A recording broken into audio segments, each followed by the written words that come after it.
Milyong-milyong halaga ng taniman na ang nasira ng mainit na panahon sa ilang lugar sa bansa. Sa South Cotabato, umakyat na sa 60 milyong pisong halaga ng mga pananim ang nasira. Ang mainit na balita, hatid ni Victoria Tulad. Pilit na inaapulan ng mga bomberong yan ang sunog na tumupok sa halos 1 ektaryang plantasyon ng kawayan sa Tampakan, South Cotabato kagabi. Ayon sa Bureau of Fire Protection, isang residente ang nag-report tungkol sa sunog sa barangay Kipalbig. Agad silang rumesponde kasama ang MDRRMC Tampakan. Matapos ang 30 minuto, naapulan na nila ang apoy. Inaalam pa ng mga otoridad ang sanhi ng sunog. Dahil naman sa mainit na panahong nararanasan, umakyat na sa 80 milyong pisong halaga ng mga pananim ang nasira sa buong lalawigan.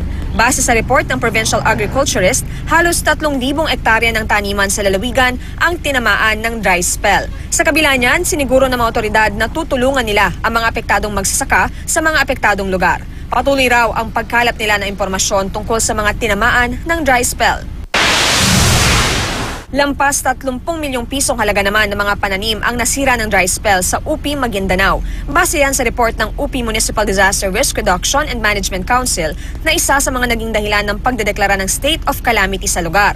Sa pamamagitan ng state of calamity, umaasang makapaglalabas ng pondo ang UP LGU para sa ayudang ibibigay sa mga apektadong residente. Bukod sa mga pananim, apektado rin ng mainit na panahon ang supply ng tubig sa bayan. Sa Barangay Rempes, iisang water reservoir na lang ang pinagkukunan ng mga residente ng tubig.